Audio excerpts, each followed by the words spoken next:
So that's the first AGM through. Very excited that it's over. Bit of the weight off the shoulders, but I hope those that attended and those who are watching online saw the positive strides that have been taken, not just within the ROA, but certainly through Martin Cruddas' speech as well, the enhancements that they as an organisation are making and are looking to make going forward. I would certainly reinforce Martin's view that racing is going through an exciting phase, and hopefully the coming years will prove that to be right. We're a membership organisation, and therefore the feedback and engagement with our members is absolutely critical to our success. We can't go forward with views and opinions without hearing from them. So it's up to us to reach out. It's up to us to embrace technology. It's up to us to be out on the road more, not just on the racecourse, but off the racecourse itself.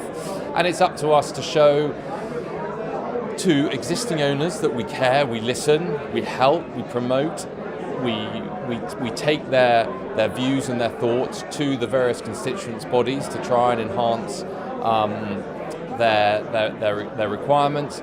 And we're also there to help new owners potential, not just new owners, but new ROA members. You don't have to be an owner, of course, to be an ROA member. So we very much see this as the future, and hopefully our membership will take up the baton and embrace us accordingly. Syndicates is very much the way forward. It's not just racing where pooled investment is taking place. It's across the high street, and we as an industry have to embrace that. We have to provide platforms, not just for owners to set up syndicates, but for trainers to set up syndicates. There's talk of racecourses setting up syndicates, and we have to make sure that the syndicates experience is first class. It's not just about the racecourse, of course. It's about the engagement off the racecourse. It's about being open and providing access to facilities, to open days. It's both the hard and the soft side, and we as an industry need to make sure that we are top tier in that regard. We are just been through the latest fixtures and funding process, and as Horsemen, we're very much trying to direct more of the levy prize money, or the prize money pot, shall we say, to class 4, 5 and 6 level. That's where the majority of horses race. By definition, that's where the majority of riders ride. By definition, that's where most of the trainers saddle their horses. So we need to make sure that the largest part of our industry is looked after through that levy mechanism. It's not all about Saturdays and Friday evenings and Sundays. We have to make sure that the middle and lower end of our racing pyramid are looked after. In terms of the future, the levy replacement scheme is on course. We hope to be finished, or to come online on end of April 2017.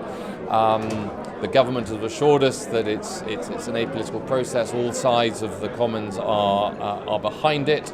So hopefully the recent events won't overshadow that progress. That will ensure that the leakage, as we call it at the moment, will be recovered. Those betting offshore using tablets and mobiles will have to pay their fair levy, and hopefully that'll see extra income generated, which in turn will come down through the prize money mechanism. It's an exciting year ahead, and as an industry, we collectively have to make sure that we make it happen. If it's a 7-race card, there are only 7 winners. By definition, there are plenty more losers. So the race day experience has to be first class from start to finish. That could be from the 5-day entry stage, it could be to arriving at the course. But owners have to be shown warmth, and it's not just owners, it's trainers as well, it's stable staff as well. By working, we've already started working with racecourses, as you heard from Martin Cruddas there. We're trying to, we've started with the syndicates, so that majority of syndicate members can now join on the racecourse itself, with free entry for up to 20 syndicate members.